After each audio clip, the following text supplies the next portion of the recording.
Well, I'm joined here in the studio by Ahmad El Khalaf, a Syrian citizen journalist who backs the opposition in Syria, and he's just come back from Idlib province, and that's where your family is from, Ahmad, isn't it? So that's where I'm originally from, yeah. Yeah, but give me an idea then of when you were talking to people there. I mean, do they feel that the United Nations is able to do anything to protect them? Well, we do feel that the United Nations are able to do such actions to protect us. However, they're not taking such actions. For example, sending 300 monitors down, what have we seen come out from that? Well, actually, the 300 haven't even arrived yet, have they? They've only had the advance party of 60 so far. Yeah, and it started off with 6 people within a week, 6 monitors. It's just unbelievable. What were people saying to you there, though? What do they actually think the international community can do?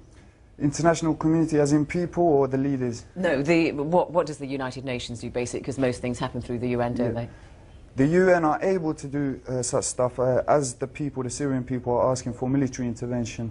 We need military intervention. We want military intervention. Is that what people are saying to you when you talk to them? Yeah, we've named Friday after that, the whole people, maximum people voted military intervention. Every Friday is named after something, and one of those Fridays was military intervention. Every single day, people are killed, people are slaughtered, kids are slaughtered, elderlies are slaughtered, even at cases you find women that are raped. But you're making the very, very sweeping statements there and so on. I mean, who do you think is responsible for all that?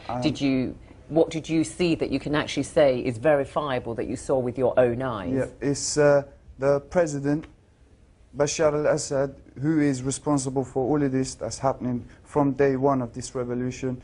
I've been there and I've seen with my own eyes the Syrian tanks, the Assad tanks and the Assad thugs kill innocent people and shell the innocent people by the use of warplanes at the same time. And I'll repeat this again, he is using warplanes against innocent people that are holding just sticks like this, you know, from the trees.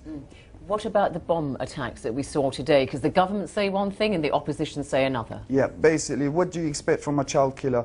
A person that kills a child expects from him anything. Well, the Syrian president would, of course, refute that he would do such a thing. But just asking you about the bomb attacks, who do you think is responsible? Because, I mean, the government says it's the opposition or it's militant forces of some kind. Yeah, it's the Syrian regime. I say that. Everyone, most Syrians will say that, apart from the Assad thugs.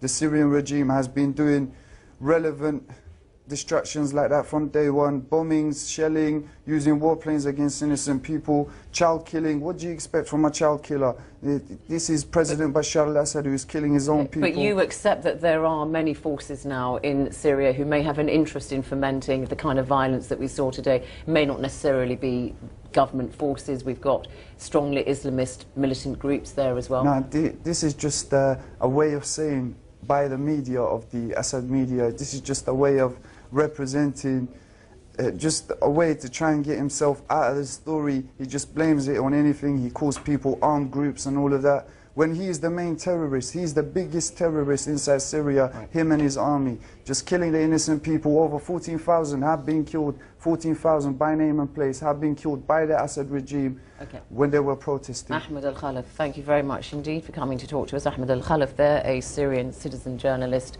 who clearly, of course, supports the opposition very strongly there.